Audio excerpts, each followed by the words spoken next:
Vamos lá, Verinha, vai começar aqui. Bom dia a todos. Pode começar? Sim, pode começar. Bom dia a todos, Namastê, Hare Krishna. Vamos fazer as reverências. Ó Namo Bhagavate Vasudevaya. Ó Namo Bhagavate Vasudevaya. Ó Namo Bhagavate Vasudevaya.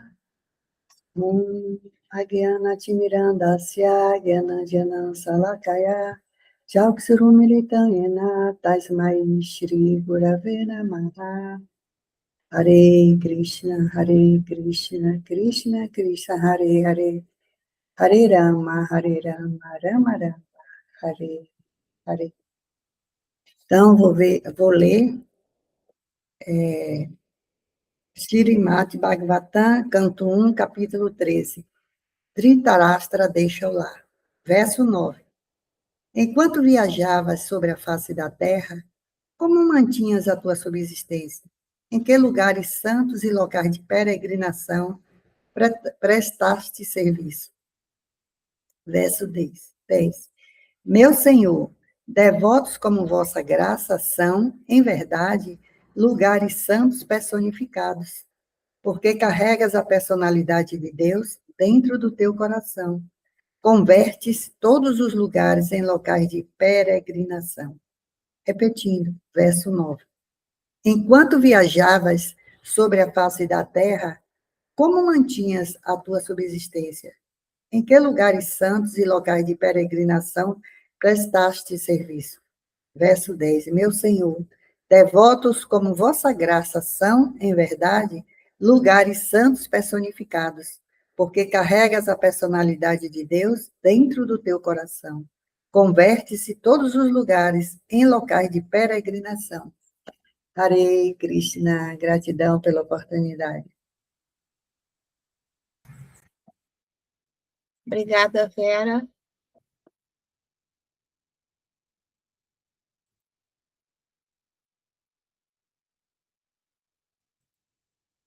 Vou botar aqui o verso em sânscrito.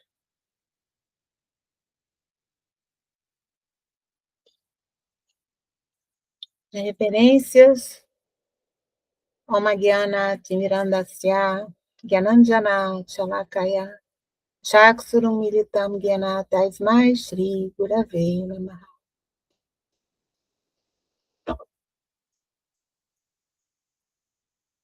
Verso 9. Kaya Vrityavartitam Vas Charadvik Siti Mandalam Tirtani Kshetra Mukyani Sevitani Habutale. Verso 10.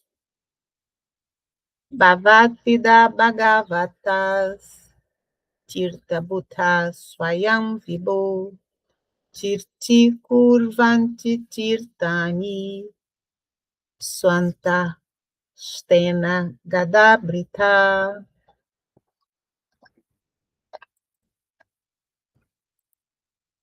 Vou voltar aqui para o verso traduzido para vocês irem acompanhando.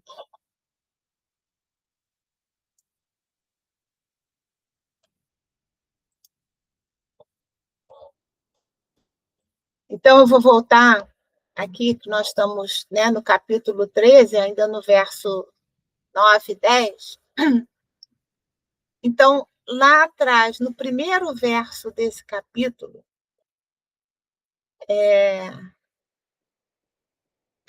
já começa a explicação para esse verso.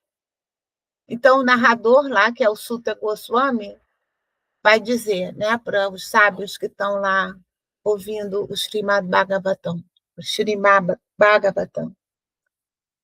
Então, o verso é o seguinte: enquanto viajava peregrinando, Vidura recebeu da parte do grande sábio Maitreya o conhecimento do destino do eu. Então, isso, né, Vidura foi procurar, ele peregrinou para procurar isso. Então, né, em poucas palavras, o que é o conhecimento do destino do eu? É compreender que nós somos almas eternas, estamos aqui vivendo uma simulação chamada Maia, e que a meta suprema da vida é entender que somos guiados pelos três modos da natureza e que o nosso objetivo de vida é compreender, ultrapassar, transcender esses três modos para alcançar o Supremo. E, dessa forma, sair desse ciclo de nascimentos e mortes, que é a roda do samsara. Então, para a gente alcançar o Supremo, a gente precisa entender esses três modos da natureza e ultrapassar isso, compreender que isso não é legal e que a gente, sabe, precisa se livrar disso. Então, a gente, né, vai falar sobre isso um pouco. Então, Vidura, ele procurou um grande sábio para entender isso. E esse grande sábio foi Maitreya, o sábio que deu a ele, né, essa compreensão, essa realização do eu. Porque é praticamente impossível entender a meta suprema da vida, que é alcançar Bhakti, né? É o serviço devocional, amoroso ao Supremo. Então, a gente não consegue isso sem a ajuda de um mestre realizado. Então, né, sem a ajuda de um guru. Então, um guru que aprendeu com o guru, que aprendeu com o seu guru. Então, né, um aprendendo com o outro, ensinando, isso que a gente chama de sucessão discipular, né? É um vai ensinando o outro para o seu discípulo, o guru ensinando para o discípulo, porque é só assim que a gente consegue entender isso.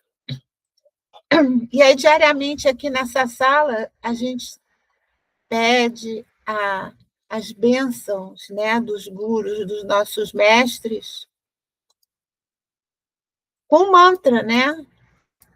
O mantra aqui da sucessão discipular, que é esse mantra, primeiro mantra que a gente canta, Shri Guru Pranam, quer dizer, esse título, Shri Guru Pranam, quer dizer saudação ao mestre espiritual.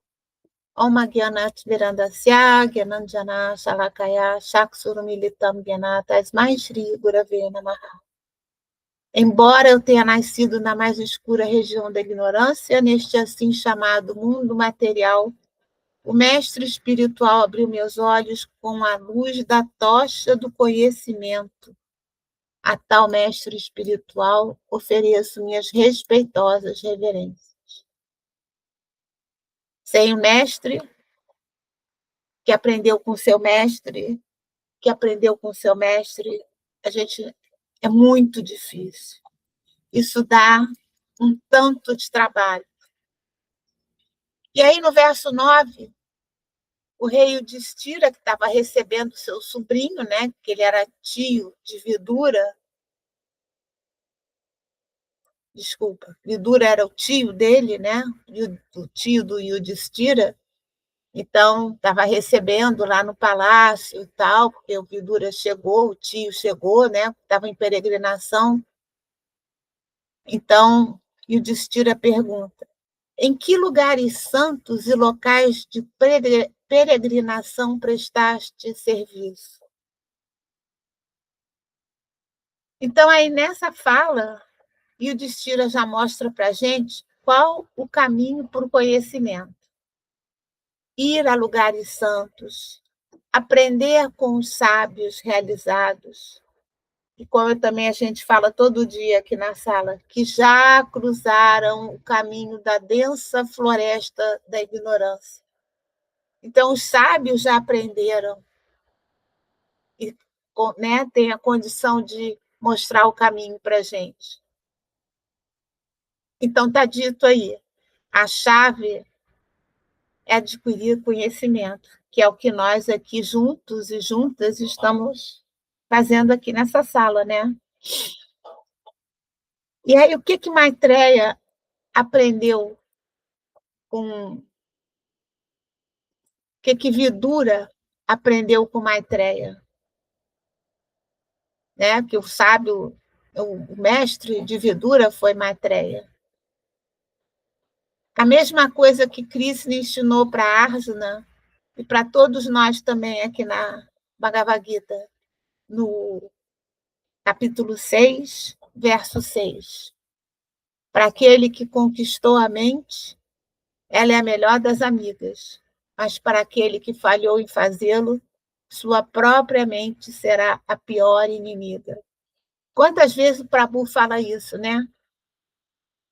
Controle da mente, conquistar a mente, para ser, né, a melhor das nossas amigas. E aí a gente pergunta, tá, legal isso, mas na prática, na nossa vida do dia a dia, o que quer dizer isso? E aí a gente volta lá no início, né, que é os 3 modos da natureza, que a nossa mente é influenciada pelos 3 modos da natureza, que a gente lembra, né, que estudou isso na Bhagavad Gita. Modo da bondade, da paixão e da ignorância. Maia é isso. São esses 3 modos da natureza. Esse é o véu de Maia. É isso que a gente precisa entender e ultrapassar, porque a nossa mente se apega às emoções. E aí a gente fica rodando naquilo, rodando nas emoções, e às vezes a gente fica nisso a vida inteira. E não é essa, né, a nossa meta. A nossa meta da vida é a união com o divino. E aí essa união a gente pode alcançar, né, e manter na nossa vida cotidiana, porque é quando a gente compreende que os obstáculos dessa união não estão fora de nós, estão dentro, porque a mente está dentro de nós. É ela que atrapalha, que a gente, né, pode ser a nossa pior inimiga. Então, a gente precisa que ela seja, ao contrário, a nossa melhor amiga. E aí, na Bhagavad Gita, também no capítulo 2, o verso 15, Krishna diz para Arjuna: ó melhor entre os homens, quem não se deixa perturbar pela felicidade ou aflição e permanece estável em ambas as circunstâncias, está certamente qualificado para a liberação. Então, esse aprendizado foi que Vidura foi aprender lá, buscar com o sábio Maitreya. Não deixar a mente perturbar, sabe? A gente viver em equanimidade. Então, Vidura aprendeu isso, e nós também precisamos aprender que é a mente que se liga aos estados emocionais. A mente é que se liga à raiva, à ganância, à percepção limitada da vida, ao ressentimento com situações ou com pessoas, à inveja, sabe? Então, isso tudo é trabalho da mente. E aí eu vou falar outro, porque a Bhagavad Gita, né, a gente já leu a Bhagavad Gita aqui 2 vezes. Ela é um manual para a vida, é um manual para a gente entender como é que tudo funciona. Então, Krishna também diz para Arjuna, no capítulo 2, o verso 14: o aparecimento temporário da felicidade e da aflição e o seu desaparecimento no devido tempo são como o aparecimento e o desaparecimento das estações de inverno e verão. Elas surgem da percepção sensorial e precisa-se aprender a tolerá-las sem se perturbar. Aí ele diz aí, né, que as aflições e a felicidade é tudo temporário. Assim como aparece, surge, também desaparece. Então, a gente tem que aprender a tolerar essas percepções sem se perturbar. Então, que aí está dito, elas surgem da percepção sensorial. O que é isso? Surge da interação da mente com os três modos da natureza. Então, tem estudo, né, que há uma interação hormonal entre o cérebro e o corpo físico. Quando a gente pensa uma coisa, sei lá, ruim ou uma coisa boa, o cérebro já manda para o corpo todos os hormônios que vão dar as sensações que a gente vai sentir de acordo com aquilo que a mente mandou para a gente. Então, eu vou dar um exemplo simples aqui, que acontece super cotidiano, acontece com todo mundo. Você sai de casa de manhã para ir trabalhar. Vamos supor que você está dirigindo seu carro. Aí, né, você pode estar dirigindo, pode estar de carona, enfim. Aí, ou o motoqueiro ou o motorista dá uma fechada em você.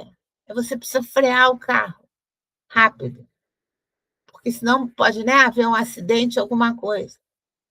E aí, sabe, o motoqueiro, o motorista do carro vão embora e nem te dão bola, não pedem nem desculpa, simplesmente somem.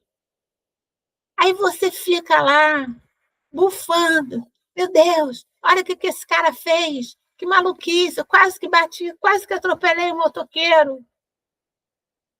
E aí você acaba ficando com aquela raiva, remoendo aquela situação de mau humor, acaba ficando a manhã toda assim. Quantas vezes já aconteceu, né? Um tipo de situação como essa. Estou dando esse exemplo, mas tem milhares de coisas que a gente fica aquilo martelando depois. E aí vem a pergunta: com quem está essa emoção? Vai estar lá com o motoqueiro que foi embora, nem te deu bola?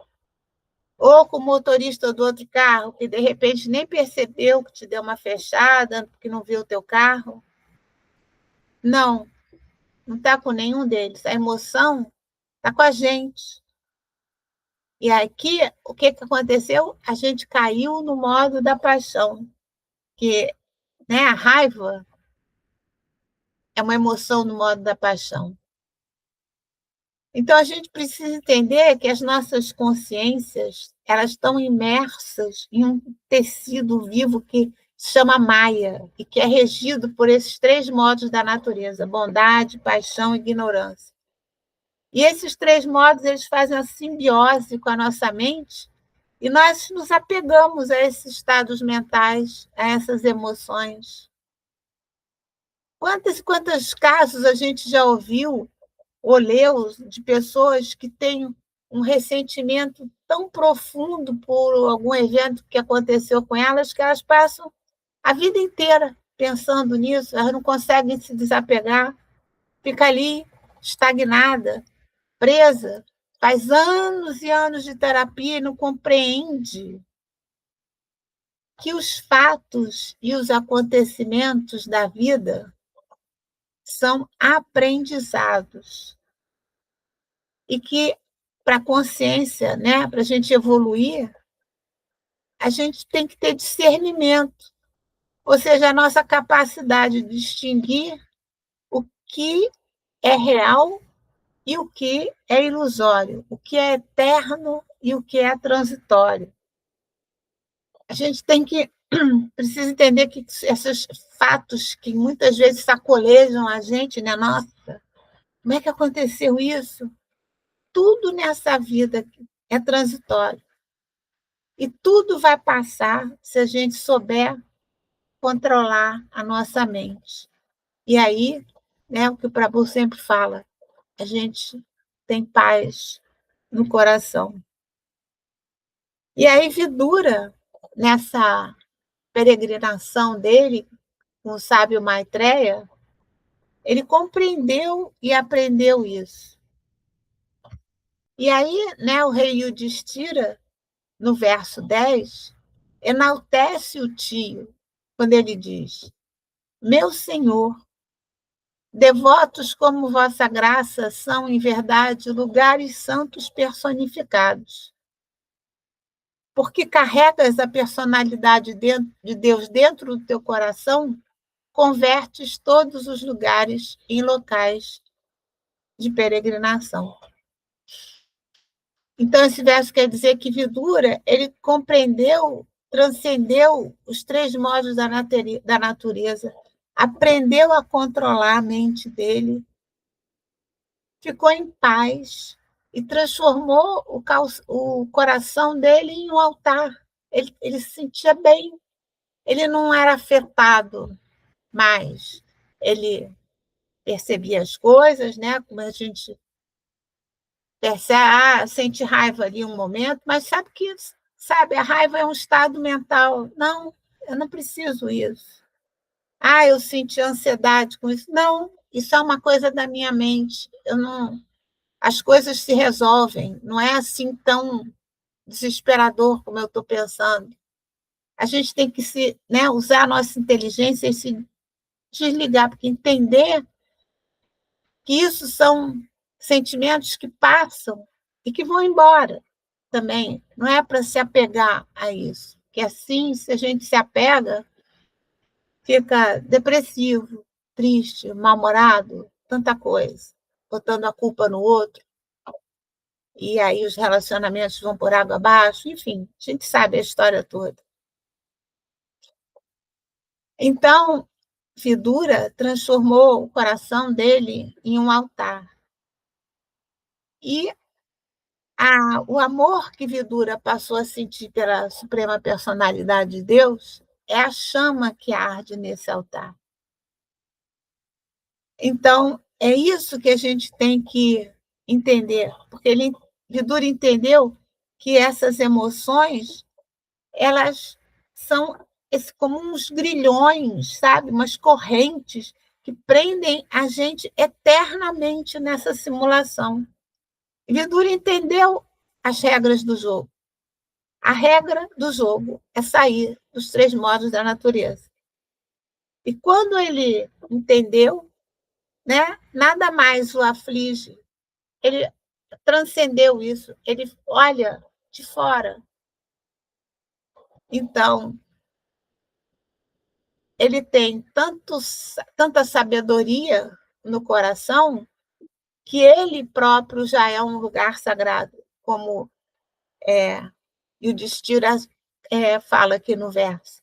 Porque carregas a personalidade de Deus dentro do teu coração, convertes todos os lugares em locais de peregrinação. Então, quando a pessoa é realizada, é autorrealizada, que ela tem bhakti, amor, entende como funciona essa simulação, qualquer lugar que ela esteja, ela vai ter essa paz, vai ter esse amor pelo Supremo e fica sendo, né, uma pessoa assim que todos têm prazer em estar junto, prazer em aprender, né, com os nossos mestres. Então, se tornam locais de peregrinação também. Então, a nossa chave é a gente sempre compreender esses três modos da natureza e não deixar se absorver por eles, para a gente manter o nosso coração limpo. Limpo de ansiedades, de medos, de ressentimentos, de raiva. E aí a gente tem um coração puro para se dedicar ao divino. Então, era isso que eu queria falar hoje para vocês. Falei muito, mas eu me empolguei com o verso. Namastê, Hare Krishna. Vamos